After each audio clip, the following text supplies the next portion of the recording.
Assalamualaikum warahmatullahi wabarakatuh. Pada kesempatan kali ini kita akan membahas materi mengenai APBD atau Anggaran Pendapatan dan Belanja Daerah.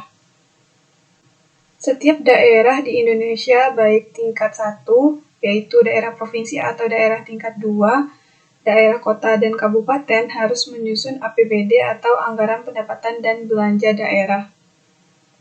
APBD ini merupakan suatu daftar yang memuat perincian sumber-sumber pendapatan daerah dan pengeluaran daerah dalam waktu 1 tahun.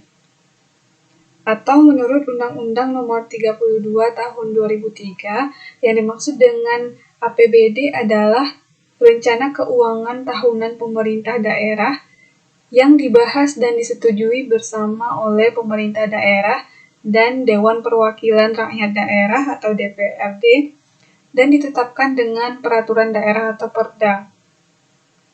Ada beberapa landasan hukum penyusunan APBD. Yang pertama, Undang-Undang Nomor 32 Tahun 2003 tentang Pemerintah Daerah Pasal 25, di mana undang-undang ini berbunyi, Kepala daerah mempunyai tugas dan wewenang menyusun dan mengajukan rancangan perda atau peraturan daerah tentang APBD kepada DPRD untuk dibahas dan ditetapkan bersama. Yang kedua, Undang-Undang Nomor 33 Tahun 2003 tentang Perimbangan Keuangan Pemerintah Pusat dan Daerah Pasal 4, yang berbunyi penyelenggaraan urusan pemerintah daerah dalam rangka pelaksanaan desentralisasi didanai oleh APBD. APBD harus disusun pemerintah daerah setiap tahun. Pemerintah daerah yang dimaksud adalah yang pertama gubernur dan perangkatnya yang memerintah daerah provinsi. Yang kedua wali kota dan perangkatnya yang memerintah daerah kota, yang dulunya disebut dengan kota madya.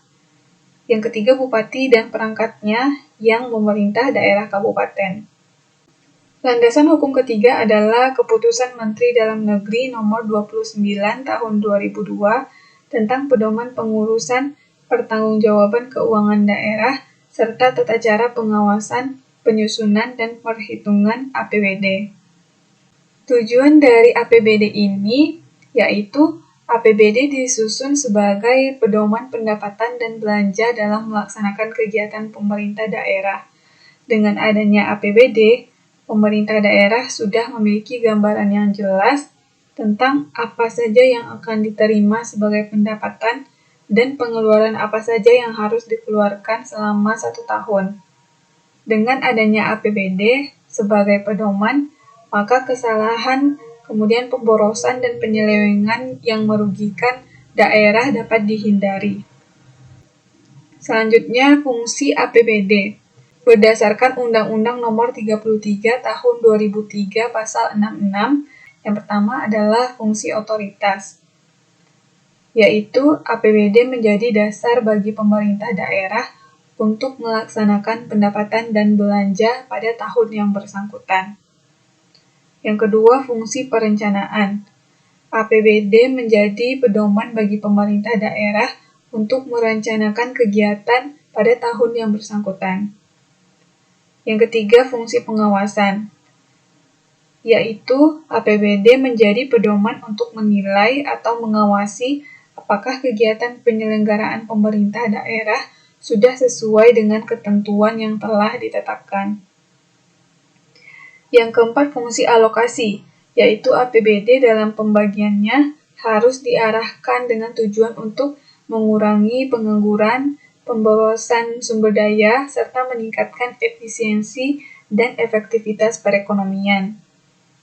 Yang kelima, fungsi distribusi, yaitu APBD dalam pendistribusiannya harus memerhatikan rasa keadilan dan kepatutan. Cara penyusunan dari APBD yang pertama adalah pemerintah daerah menyusun rancangan APBD, yang mana RAPBD atau rancangan APBD ini disusun oleh pemerintah daerah atas dasar usulan dari setiap perangkat belanja administrasi dan umum lebih dari 326 juta daerah yang diusulkan dalam bentuk rencana anggaran satuan kerja. Yang kedua, pemerintah daerah mengajukan RAPBD kepada DPRD untuk dibahas. Sebelum membahas RAPBD, DPRD menyosialisasikan RAPBD kepada masyarakat untuk mendapatkan masukan, yang mana masukan tersebut dicatat dan akan dibukukan sebagai lampiran. Setelah itu, DPRD membahas RAPBD bersama dengan tim anggaran eksekutif. RAPBD yang telah disetujui DPRD disahkan menjadi APBD untuk dilaksanakan. Kemudian, pelaksanaan, pengawasan, dan pertanggungjawaban APBD. Yang pertama, pelaksanaan APBD. Berdasarkan APBD yang sudah disahkan, kepala daerah menetapkan rencana anggaran satuan kerja atau RASK menjadi DASK atau Daftar Anggaran Satuan Kerja. DASK yang memuat pendapatan dan belanja setiap perangkat daerah inilah yang akan digunakan sebagai dasar pelaksanaan semua pengguna anggaran. Yang kedua, pengawasan APBD. Agar tidak terjadi penyimpangan, pelaksanaan APBD harus diawasi oleh DPRD dan pejabat internal yang diangkat oleh kepala daerah. Yang ketiga, pertanggungjawaban APBD.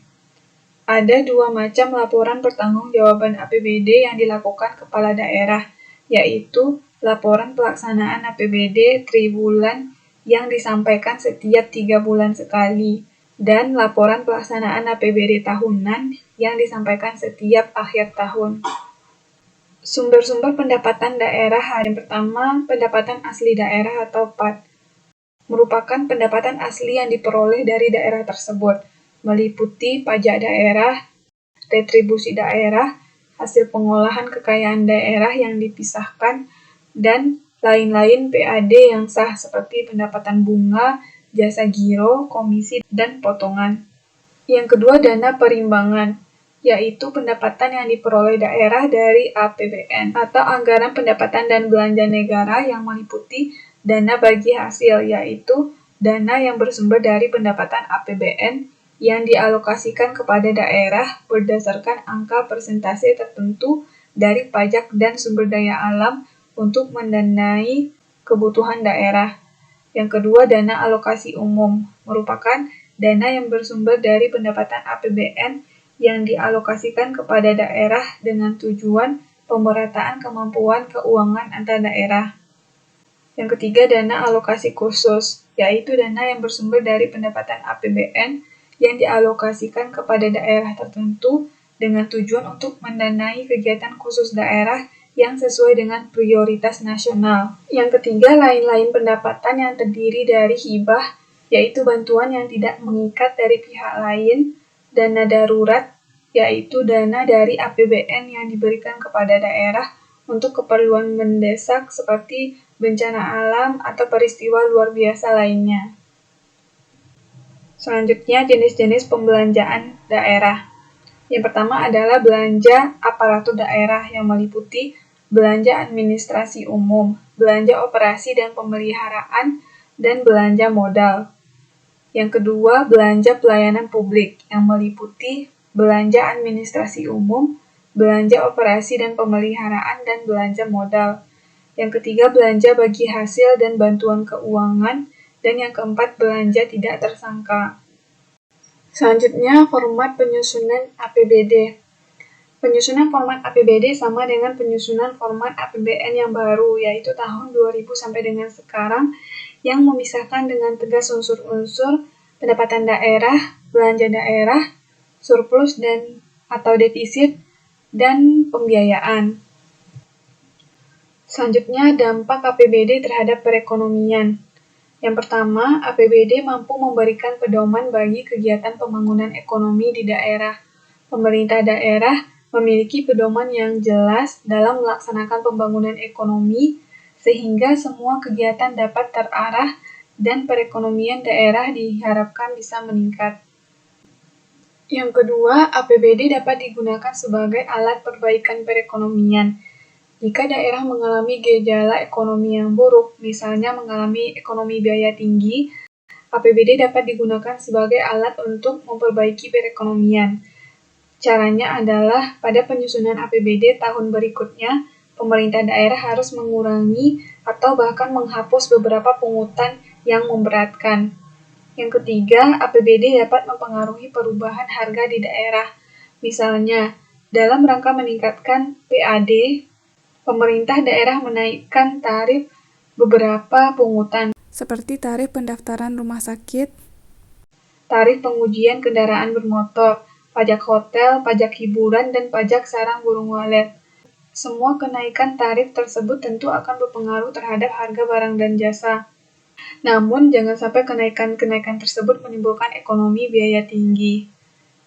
Yang keempat, APBD mampu mempengaruhi tingkat produktivitas perusahaan.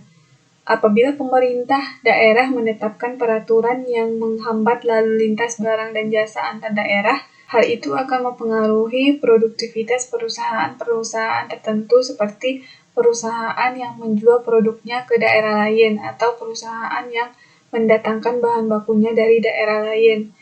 Yang kelima, APBD dapat mempengaruhi tingkat pemerataan distribusi pendapatan.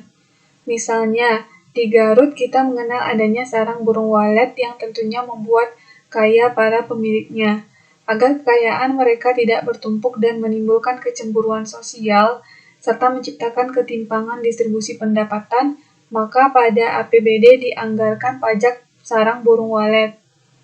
Pajak yang dikenakan pada pemilik sarang burung walet akan digunakan pemerintah daerah untuk kepentingan masyarakat banyak. Dengan demikian, distribusi pendapatan di masyarakat diharapkan lebih merata. Baik, sekian yang dapat disampaikan. Terima kasih. Assalamualaikum warahmatullahi wabarakatuh.